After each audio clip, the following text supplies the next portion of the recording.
మేడిపల్లిలోని తీన్మార్ మల్లన్న కార్యాలయంపై దాడి జరిగింది. కవితపై అనుచిత వ్యాఖ్యలకు నిరసనగా అటాక్ చేశారు జాగృతి కార్యకర్తలు. ఆఫీసులో ఫర్నిచర్ ధ్వంసం చేశారు. పరిస్థితి ఉద్రిక్తంగా మారడంతో గాల్లోకి 5 రౌండ్ల కాల్పులు జరిపాడు మల్లన్న గన్మెన్. మల్లన్న కార్యాలయానికి చేరుకున్నారు పోలీసులు. ఇరు వర్గాలను ఆఫీస్ నుంచి పంపిస్తున్నారు. జవహర్ నగర్ మాజీ కార్పొరేటర్ ఆధ్వర్యంలో దాడి జరిగింది.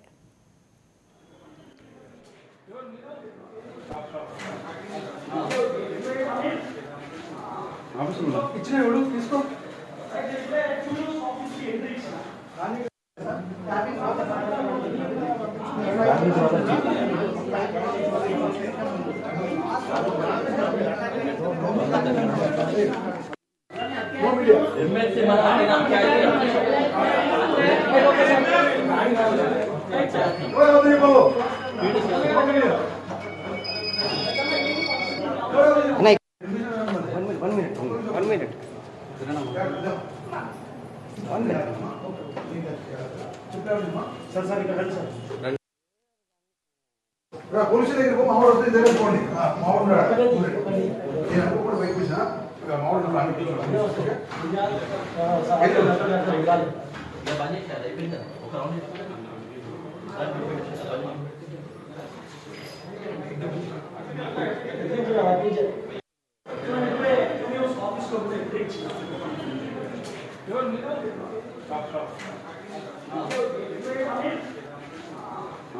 ఇచ్చిన తీసుకో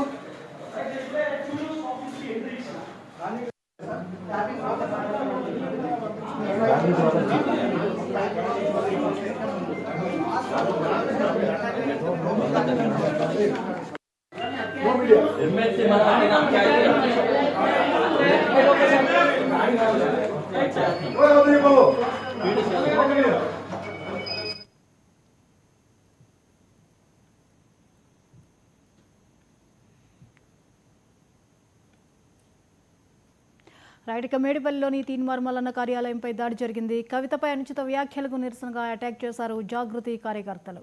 ఈ అంశంపై మరిన్ని వివరాలని స్పెషల్ కరెస్పాండెంట్ రాజ్ కుమార్ అందిస్తారు. రాజ్ కుమార్, తీన్మార్ మల్లన్న కార్యాలయంపై దాడి జరగడానికి గల కారణాలేంటి?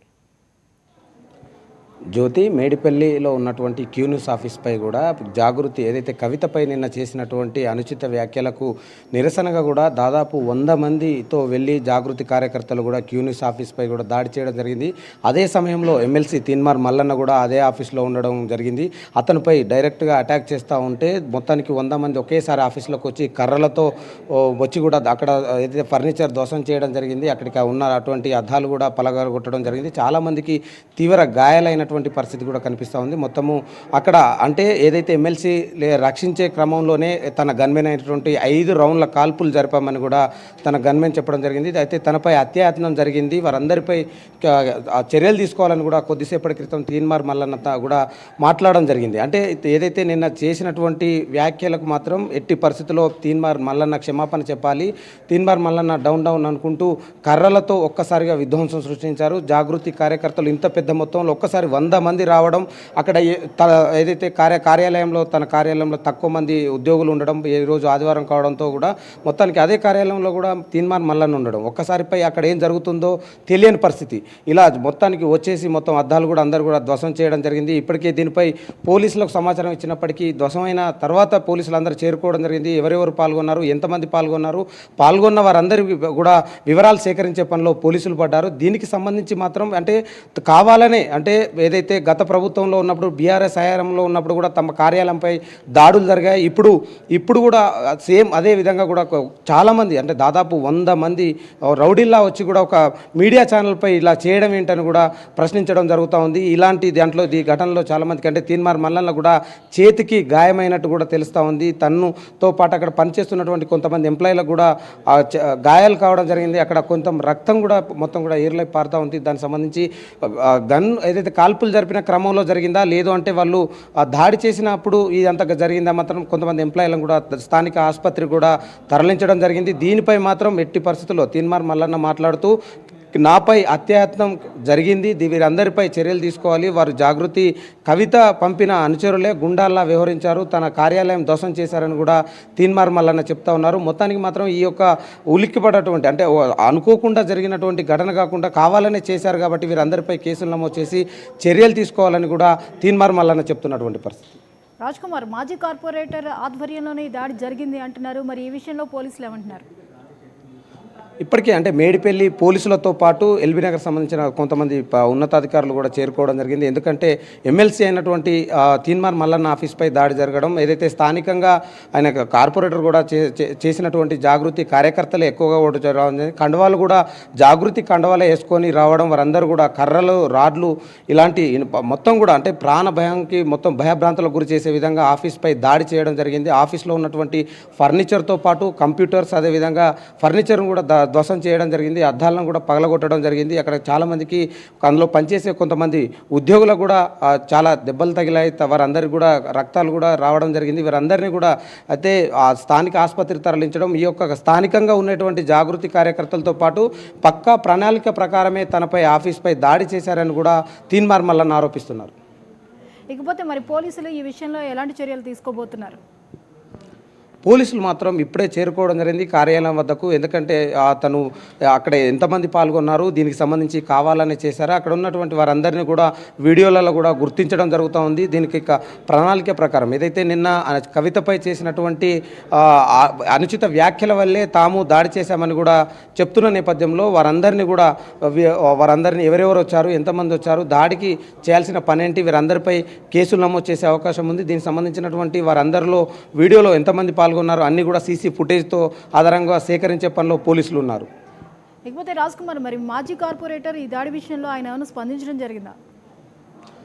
ఎందుకంటే అక్కడ ఉన్న ఒక్కసారిగా పెద్ద ఎత్తున జాగృతి కార్యకర్తలు రావడం, అక్కడ ఎవరు అటు కార్పొరేటర్తో పాటు ఇతర మహిళా నాయకురాలు కూడా ఉన్నారు. మహిళలకు అంటే పెద్ద ఎత్తున కూడా వారు కూడా కర్రలతో దాడి చేస్తున్న విజువల్స్ మనం చూస్తూ ఉన్నాం. దారు కూడా అంటే ఇటు మహిళలతో పాటు జాగృతి నేతలు కూడా రావడం, ఒక్కసారిగా 100 మంది కార్యాలయంపై దాడి చేయడం. ఎందుకంటే కవితపై అనుచిత వ్యాఖ్యలు చేసిన నేపథ్యంలోనే మేమంతా దాడి చేస్తున్నామని అక్కడ చెప్పడం జరిగింది. అక్కడే ఉన్నటువంటి తీన్మార్ మల్లన్నపై కూడా ఒక్కసారిగా జరగడం, దానికి సంబంధించి అక్కడ తీన్మార్ మల్లన్న ఎమ్మెల్సీ రక్షించే భాగంలోనే తన గన్మెన్ 5 రౌండ్లు కాల్పులు జరిపినట్టు కూడా తెలుస్తూ ఉంది. రాజ్ కుమార్, రాజకీయాల్లో మాటల దాడి అనేది సర్వసాధారణంగా జరుగుతుంది, విమర్శలు అనేవి కానివ్వండి, కానీ అవి వ్యక్తిగతంగా వెళ్ళిపోవడం కానీ వ్యక్తుల మీద దాడి చేసే వరకు రావడం కానీ పరిస్థితులు ఇప్పుడు నెలకొన్నాయి. దీన్ని ఎలా చూడాల్సి ఉంటుంది?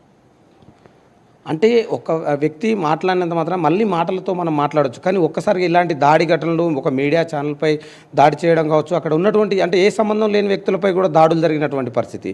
కాకపోతే దీన్ని అందరూ కూడా ఖండించాల్సిన అవసరం ఉంటుంది. ఎందుకంటే ఒక మీడియా ఛానల్పై కావచ్చు, దానిపై అదే ఒక వ్యక్తి వ్యాఖ్యల వల్ల ఏదైనా ఉంటే మాట్లాడే దానికి ఉండాలి, కానీ ఇలా దాడులు చేయడం ఏంటని కూడా తీన్మార్ మల్లన్న చెప్తా ఉన్నటువంటి పరిస్థితి. కానీ దానిపై కేవలం అత్యాయత్నం మాత్రమే జరుగుతూ ఉంది. నేను ఒక బీసీ నేతను, దానికి సంబంధించి ఇప్పటికే బీసీల కోసం పోరాటం కూడా చేస్తున్నా, కేవలం అంటే దొరల పాలన సంబంధించినటువంటి అంశంలో కూడా అంటే గత ప్రభుత్వంలో కూడా తనపై దాడులు జరిగాయి, కేసులు కూడా తమ ఆఫీస్పై దాడులు చేసి తమపైనే కేసులు పెట్టినటువంటి పరిస్థితి. కానీ ఇప్పుడు ప్రభుత్వం మారినా కూడా ఇట్లా ఆఫీసులపై దాడులు చేయడం ఏంటని కూడా ప్రశ్నిస్తూ ఉన్నటువంటి పరిస్థితి కనిపిస్తూ ఉంది. ఈ ఘటన మీద మరి కవిత ఏమైనా స్పందించడం జరిగిందా? ఇప్పటివరకు అంటే కొద్దిసేపటి క్రితమే ఇది జరిగింది కాబట్టి దీనిపై కూడా అటు జాగృతి నేతలు కావచ్చు, అటే కవిత కావచ్చు, ఎవరు కూడా స్పందించినప్పటికీ మాత్రం తీన్మార్ మల్లన్న మాత్రం ఒకటే చెప్తున్నారు, తనపై దాడి మాత్రం జరగడం ఏమైంది. ఎందుకంటే ఒక మీడియాలో పనిచేస్తున్నప్పుడు మాట్లాడుతున్నప్పుడు మాటలతో మాట్లాడాలి తప్ప ఇలాంటి దాడులు ఏంటి అని కూడా ప్రశ్నిస్తున్నారు. తనపై కేవలం అత్యాయత్నం జరిగింది, వాటిపై అందరిపై చర్యలు తీసుకోవాలి, కవిత పైన, ఎందుకంటే ఇది కవిత ప్లాన్ ప్రకారమే జరిగిందని కూడా తను ఆరోపిస్తున్నటువంటి పరిస్థితి. Right, thank you Raj Kumar.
మేడిపల్లిలోని తీన్మార్ మల్లన్న కార్యాలయంపై దాడి జరిగింది. కవితపై అనుచిత వ్యాఖ్యలకు నిరసనగా అటాక్ చేశారు జాగృతి కార్యకర్తలు. ఆఫీసులో ఫర్నిచర్ ధ్వంసం చేశారు. పరిస్థితి ఉద్రిక్తంగా మారడంతో గాల్లోకి 5 రౌండ్ల కాల్పులు జరిపాడు మల్లన్న గన్మెన్. మల్లన్న కార్యాలయానికి చేరుకున్నారు పోలీసులు. ఇరు వర్గాలను ఆఫీస్ నుంచి పంపిస్తున్నారు. జవహర్ నగర్ మాజీ కార్పొరేటర్ ఆధ్వర్యంలో దాడి జరిగినట్లుగా తెలుస్తోంది.